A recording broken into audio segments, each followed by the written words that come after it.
Okay, sorry, distracted by the recording, so I'll start again. Every doctor is a poet. Every doctor is a poet, no doubt about that. Going through medical school as one is minted to become a doctor, a poet is made of them too. They become experts in the use of literal, grammatical, and medical metaphors. The language of medicine is poetry, and poetry is healing. A doctor's approach to patients is steeped in poetry. Every aspect of it is characterized by typical features of poetry. There is rhythm to the way patients are clad. There is beauty to the way their history is presented. So when one goes off a note, they'll be alerted that the line they just recited was off the beat and out of rhythm. So they have to go back on it. The patient examination and its presentation is where the aesthetic aspect of poetry is brought to the fore. It is beautiful and mind-blowing. During it, everyone will be drawn keenly following the beautiful lines as they are recited. It is the first moment of revelation, the verdict at the interface of symptoms and signs, the history the patient gives and the story their bodies tell, whether they are in sync or out of order, or the discovery of new features. This is where the suspense at the line break is most intense, and the transition between stanzas in terms of different systems and systemic examination is anticipated. And then the deliberations in differential diagnosis investigation, the diagnosis and treatment and prognosis. Furthermore, the image of different abdominal incision sites is a mark of shape poetry. Take a look at it and you'll be wow. During operations, there is poetry in motion when the way incisions are made, suturing is done and the suture knots are tied, and in the passing of instrument. Use of mnemonics is a creative use of language, which is quality characteristic of poetry. The study and then the practice of medicine is littered with mnemonics, making them a thing for unknown in the field. They provide imagery that help one easily remember causes and features of conditions, and most importantly, the course of action in attending to, especially emergency cases. Well, there will be those who will contend there can't be any beauty to that which is centered around ill health or sickness. Notwithstandingly, where I am from, there is a saying, Moma Milong Obikanyabo. One doesn't appreciate or value what one doesn't know. Know in terms of history, symbolism, significance, or familiarity. So, for some of us, the poetic language of medicine, when recited in right tone and diction, is calming, invigorating, and fulfilling. It gives us goosebumps. That's the end of the piece, this introduction. So I'm going to start my speech with what poetry is. So I'll talk briefly about poetry, the types, and then I'll come to medical poetry. So in making case for medical poetry, that actually is going to speak to the topic today, use of poetry for advocacy in health. Poetry is the use of aesthetic language to express one's deep feelings about an issue, which is expressed easily, flawlessly, genuinely, in the very midst of those feelings, and serves as a cathartic release of the underlying emotions. Poetry is about paying attention and being present in a moment.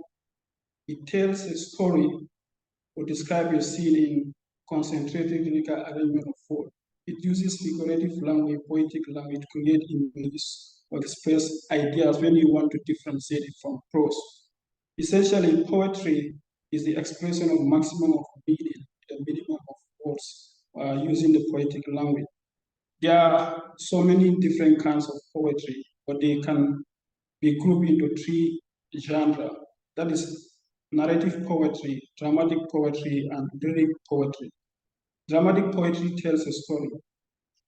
Sorry, narrative poetry tells a story. Dramatic poetry lets the poem characters tell the story, and lyric poetry is the most common and expresses a person's state of mind or attitude.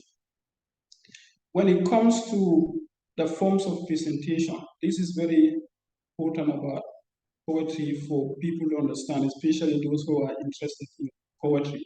The presentation is very important, but even in our society here, you see people actually are attracted to poetry, but most of the time when they do their poems, the first time it's in a performance poetry, which sometimes it's difficult when you are a starter.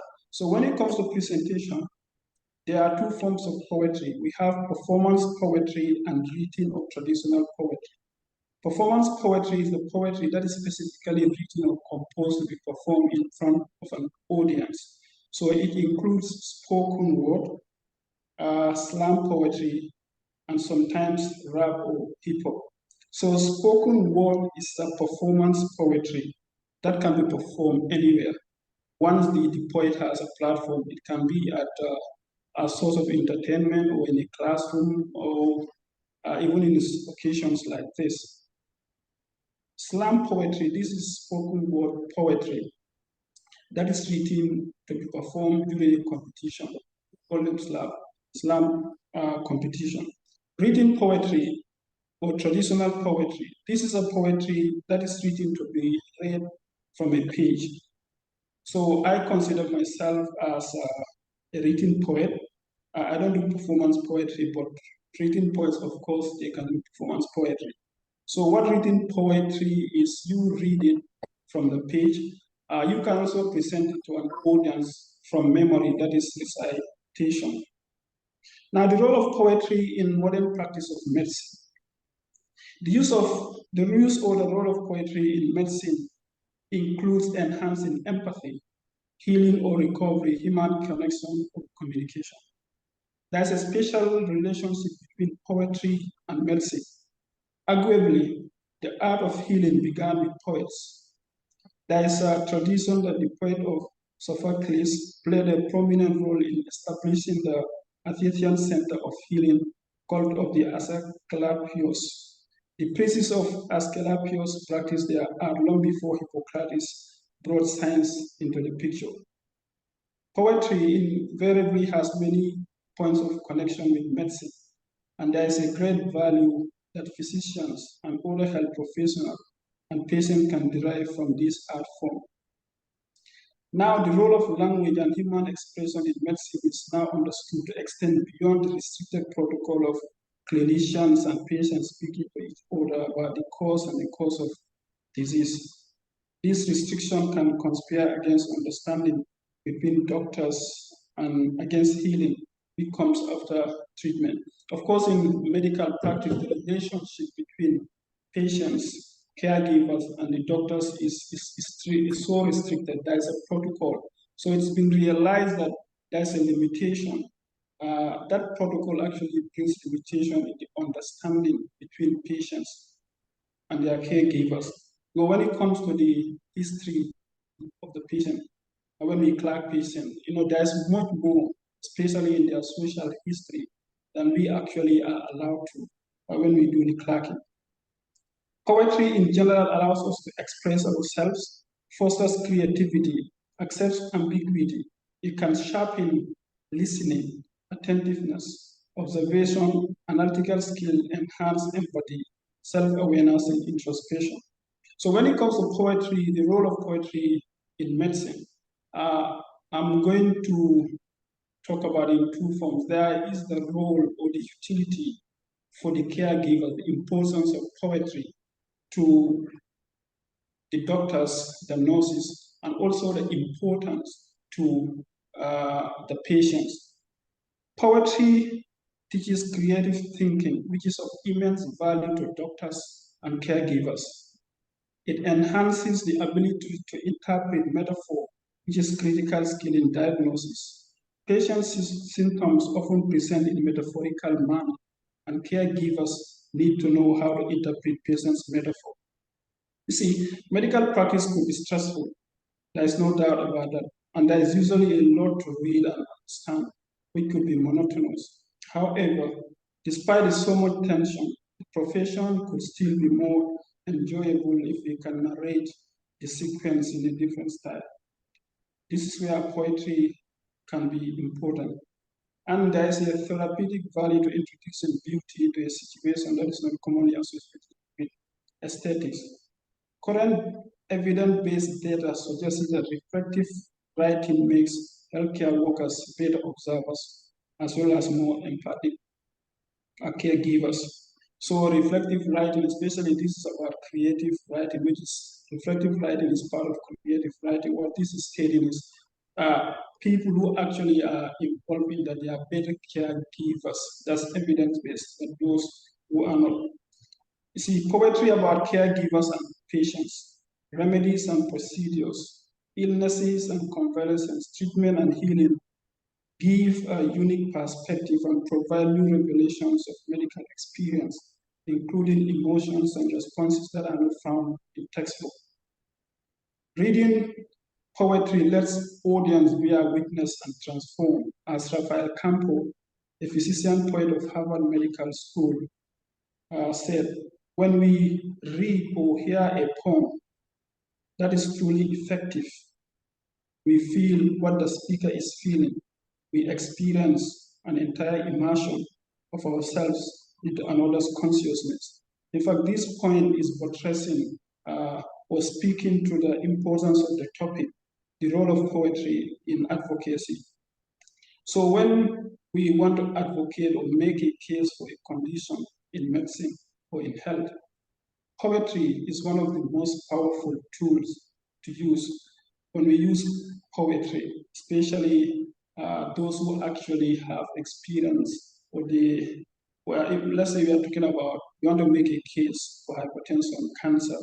So when we use poetry for those who have hypertension or survivors, it actually make the greatest case for those conditions. So it is important that this reason that poetry has been identified as a powerful tool in teaching or enhancing empathy. Through several psychological and didactic views, it has been recognized that poetry and prose can contribute to sustained development of empathy in medical students. And there is nothing more powerful than poetry in facilitating empathy because of the emotional intensity it distills. Rafael Campos went on to say, what we often do in medicine is write a medicalized version of a patient's story in a chart, which means, to some extent, we appropriate their story. Giving patients back the power of telling their own story is therapeutic in and of itself. We don't spend a lot of time inquiring into the social histories of patients, which could give us a valuable opportunity to understand better social aspects of their illness. Personally, as a newly minted doctor at a medical outpatient department, I attended to a diabetic patient whose blood sugar was high. Circumstance attributed to him eating rice, although advised against it. Somewhat we reprimanded him for refusing to follow the dietary advice we gave, in addition to the regularly taking his medication, which is vital for blood sugar control. Unbeknown to us, the patient was very poor, could not afford any kind of food or except rice, which he even find for his struggle to have for his family. So knowing what I know now, thinking back, reflecting on that incident that stayed with me all this time, I wrote a poem and it is called Doctor, Here is Gambia. So I'm going to read. So usually in the Gambia, when somebody tells you, this is Gambia, they are trying to tell you the idea of whatever you are trying to tell me to do. I don't think it's going to work because this is Gambia. Things don't work like that. So, doctor, here is Gambia. Here it goes. In disease-oriented care, patients become cases. Treatment becomes focus, healing is all but neglected. As a newly minted doctor at a medical outpatient clinic, they asked an elderly man for appointment. His blood sugar was high once again. Knowing his regular medication, it must be his dietary indiscretion. Pa, were you not told not to eat rice? He looked at us momentarily. Doctor, here is Gambia. If I don't eat rice, what will I eat? He said, exasperation in his voice. In his eyes, I saw sadness and despair. I felt his pain, then came to understand he is a family man barely getting by. All I had seen was his diabetes, the disease, not him as a person to recognize the illness. Footnote. Disease is a pathological process, physical often. Illness is one's experience of ill health, personal entirely. Sickness is a social rule, a status negotiated with society. Back to the main body. Illness, therefore, is more than physical. There are always the socio-cultural and humanities aspect. So when patients default on treatment, when appointments are missed, investigations are not completed, when consent is refused and medical advice is not followed, the science of medicine must bow to humanity of it, aiming not just to treat the disease, but to heal the patient.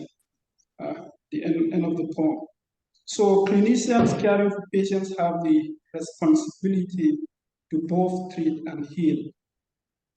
So this is where narrative poetry can deepen the understanding. So narrative, like yesterday during Dr. Shidera's presentation, she actually talked about, I think she made a case for doctors or caregivers being able to tell their own stories.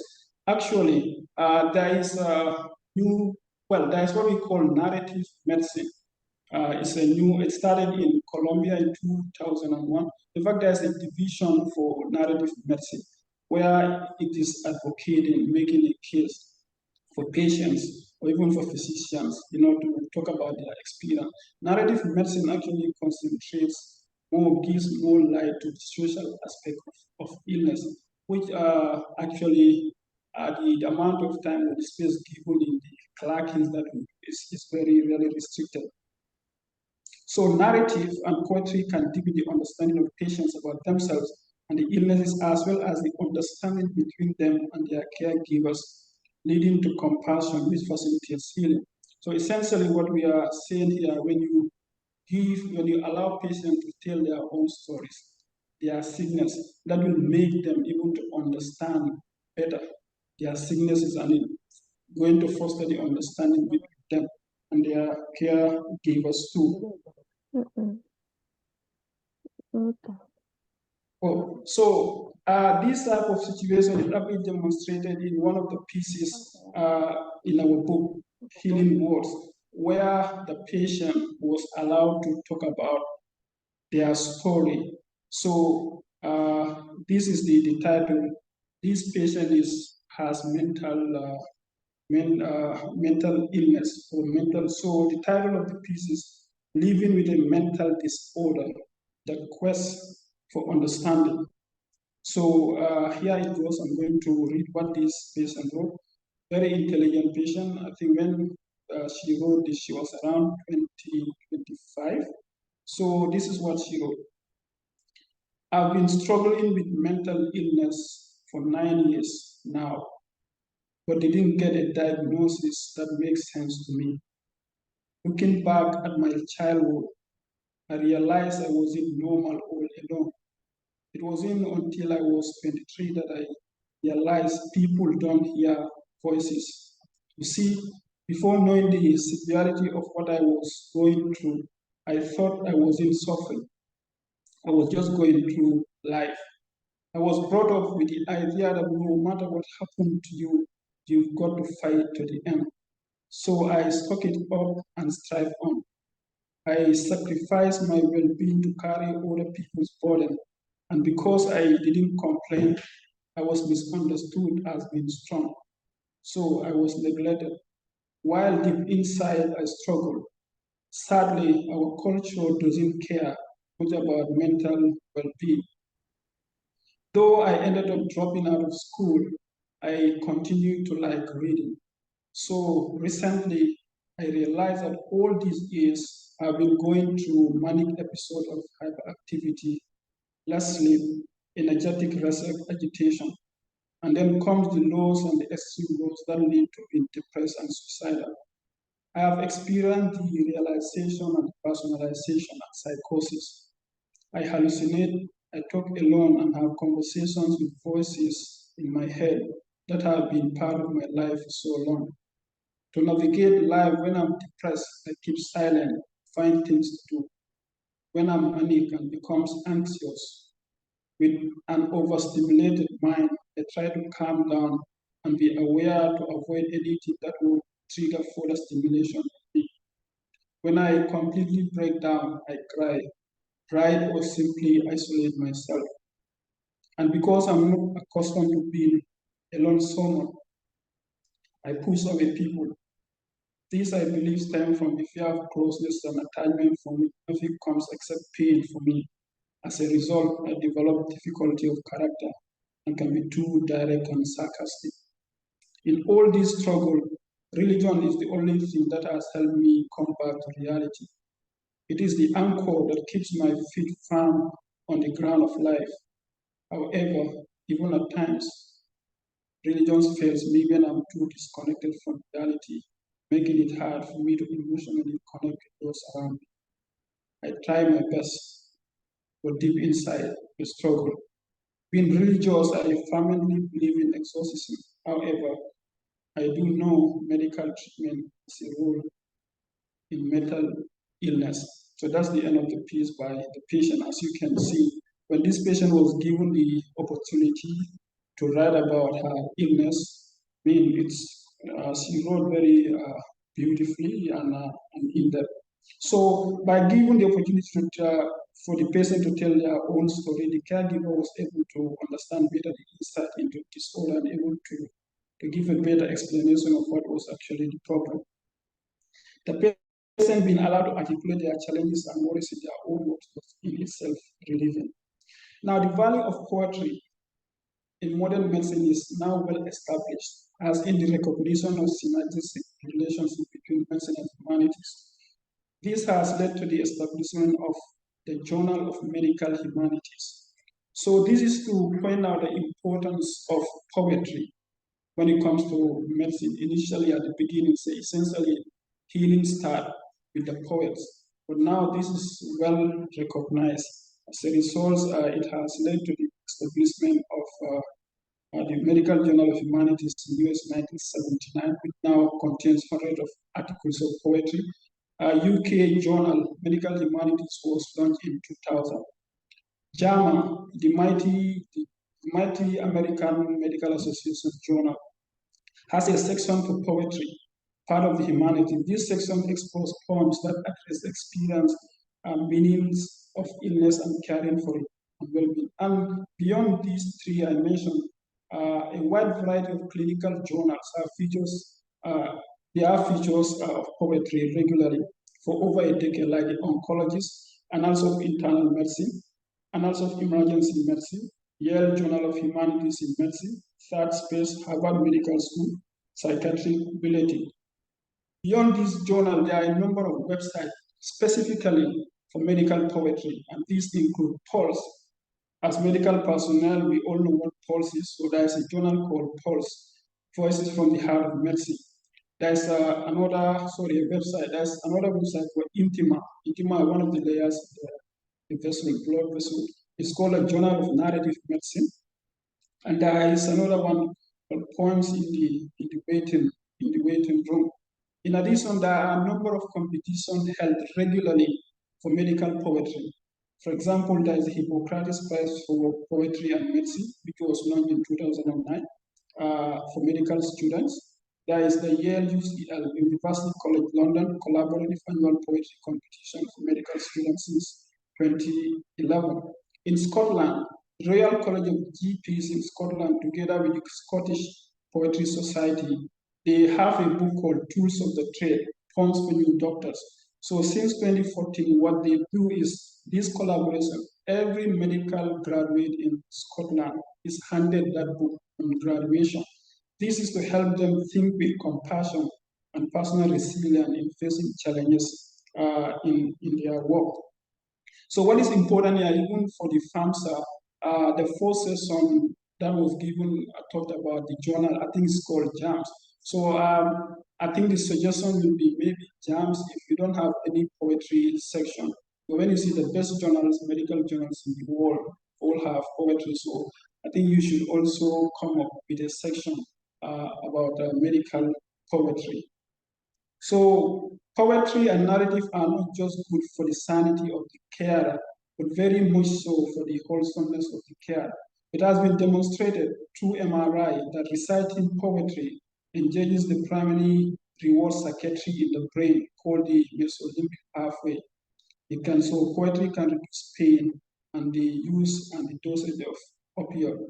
Passive listening to poetry in hospitalized patients have been found to reduce pain, improve depression, and HOP scores.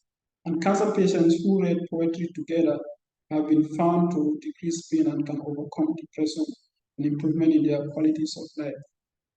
Catherine Billing, an associate professor of medical education at Northwestern University, Illinois, on her take on the use of poetry in medical sense stated, physicians and patients can sometimes assume that the other party is on the same page when they are not. Language is not always transparent, and sometimes our vocabulary is insufficient to describe our mood. Poetry is, in some ways, uniquely capable of addressing this.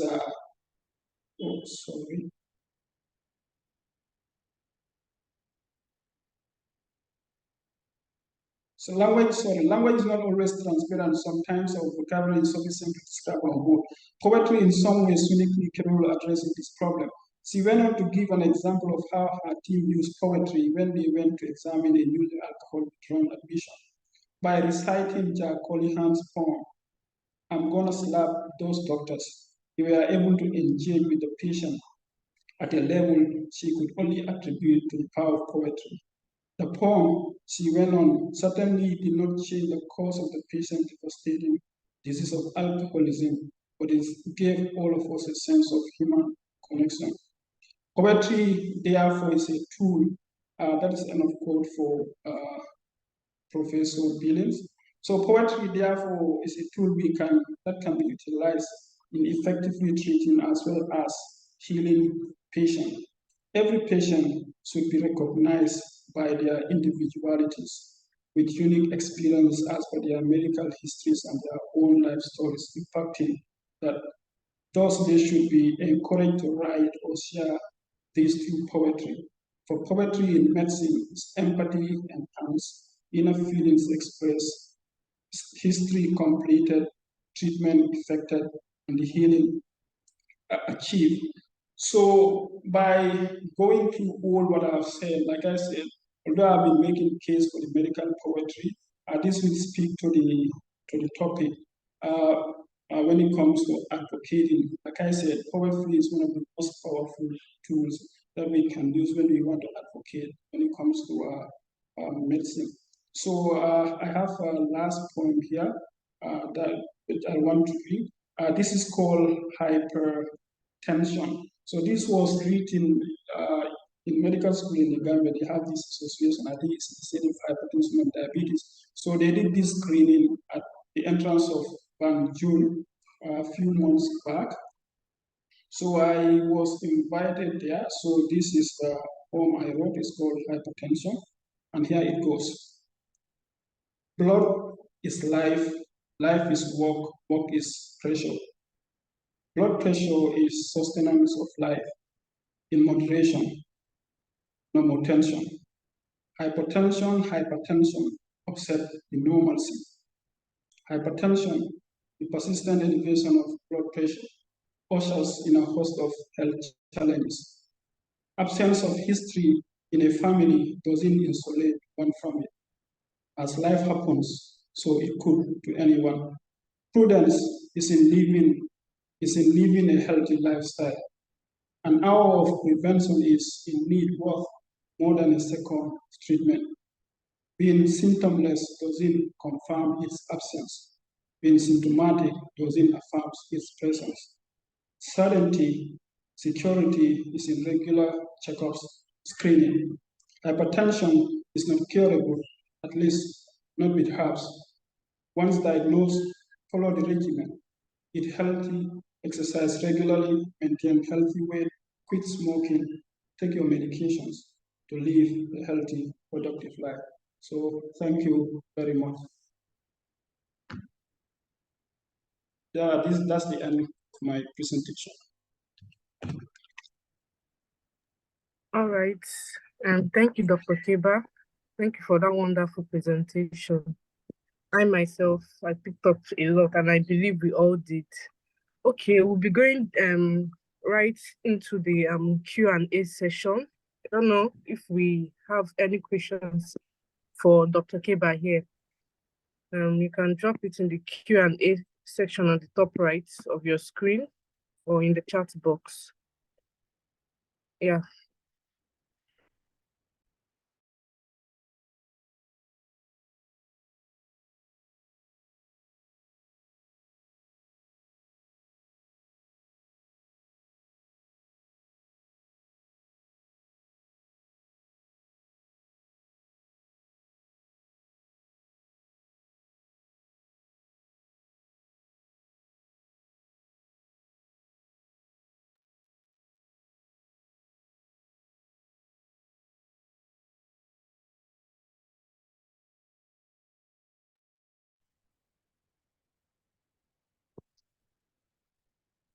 Please, do we have any questions for Dr. Kebba? We could drop it in the chat box.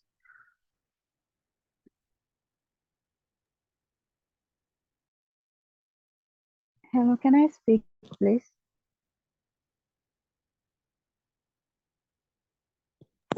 Okay, go on.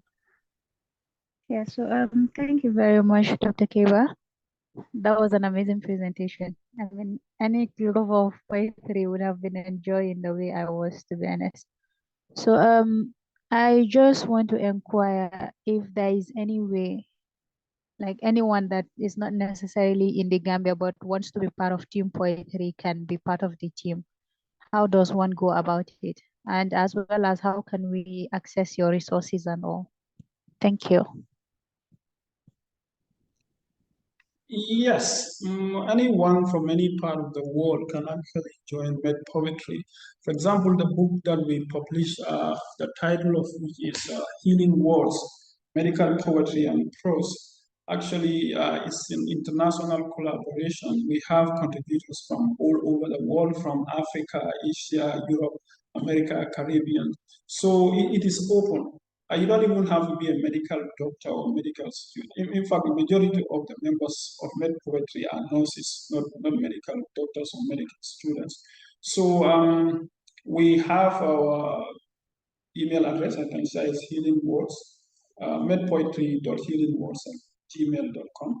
We also have a page on Facebook, Healing Words. One can send us a message there. So if I can react to the question from Grace, you mentioned a lot of journals and competition. I didn't quite catch. No, for the journals, what I'm saying, these are journals that they all feature poetry, medical poetry. Like the highest journal when it comes to medical practice, they all have sections, especially for JAMA. It's like when you go to JAMA, you search for poetry and medicine. I think there's publication on it. So as a medical student, you can write to submit for publication. So the competitions also, most of them are medical students. I think as an association, you can see how you can prepare each order to take part in that competition. The winners are usually from Europe, America, or maybe Asia. So when you check out on the net. Hippocrates, I think, poetry competition. It comes every year. I think it has to be with a poem that has medical, of course, that has not been published, or published in a book or any website.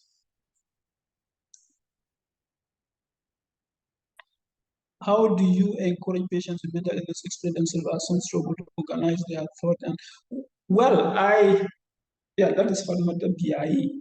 Well, that's how do we do that? I know that may not be as easy as the one we have with the patients whose account I read, but as a mental health care personnel, maybe you because I did this with Mr. Bakari Sonko, most of the medical people, health people in Gambia, Bakari,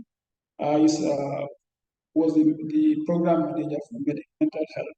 So he was the one who was able to just meet with his patient and we are able to communicate. So it may not be easy, but there will be a way. You may have to go through somebody, whether it's a relative or an escort or even those who are given. Mental ill patient usually, when you have time and opportunity, you see they have these intelligent, smart things that they say you can miss.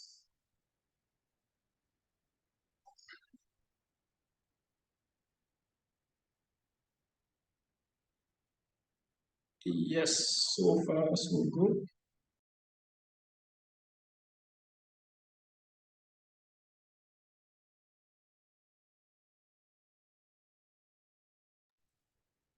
Okay, so we have one more question in the chat box, Dr. Kebba. Yes, which one? What resources or training can help someone who's trying to learn? Well, for example, for me, I started writing poetry in medical school. Well, it started funnily, but when it comes to medical poetry, I never knew it was existing. I think I was on poetry on YouTube. Then I came across Professor Rafael Campos. One of the poems that he gave a TED talk. Somebody talked about TED talk. I think yesterday. So that's how I'm like, whoa! I did not know. I've been doing poetry. I don't know for years. I did not know there's a genre called medical. Then what you do is you have to try and follow maybe on Facebook, no, sorry, on YouTube and most of the social media.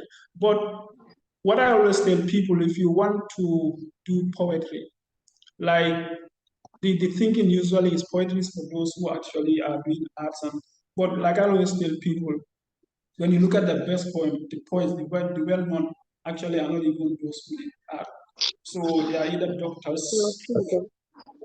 doctors, accountants, physicians. So if you want to just don't hold back to say, oh, I've not done literature. No, I did not do literature. Just start. So number one, you have to try and identify a poet, one poet which will be like your role model or mentor. You follow that, but then try and read as much as possible because to be a good poet, like I said, to be a good writer, to be a good poet, you have to be a great reader. You need to read, listen to those who were there, and you ask for advice too. But don't think that because you are a medical doctor or a medical student, I will not make a good point. No, sorry. In fact, in the Gambia here, it's interestingly, most of our senior doctors, when my book came out, and they were all telling me, oh, when I was in medical school, I wrote a number of poems. I wouldn't tell them now. I can do the footwork for you. Maybe I'll go all you senior doctors here. If you have any piece, I can collect them and publish them as books.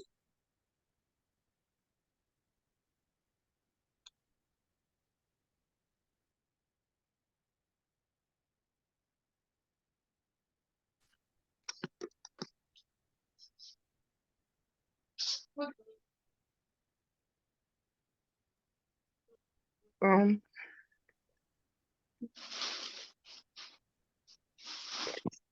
okay, thank you so much. There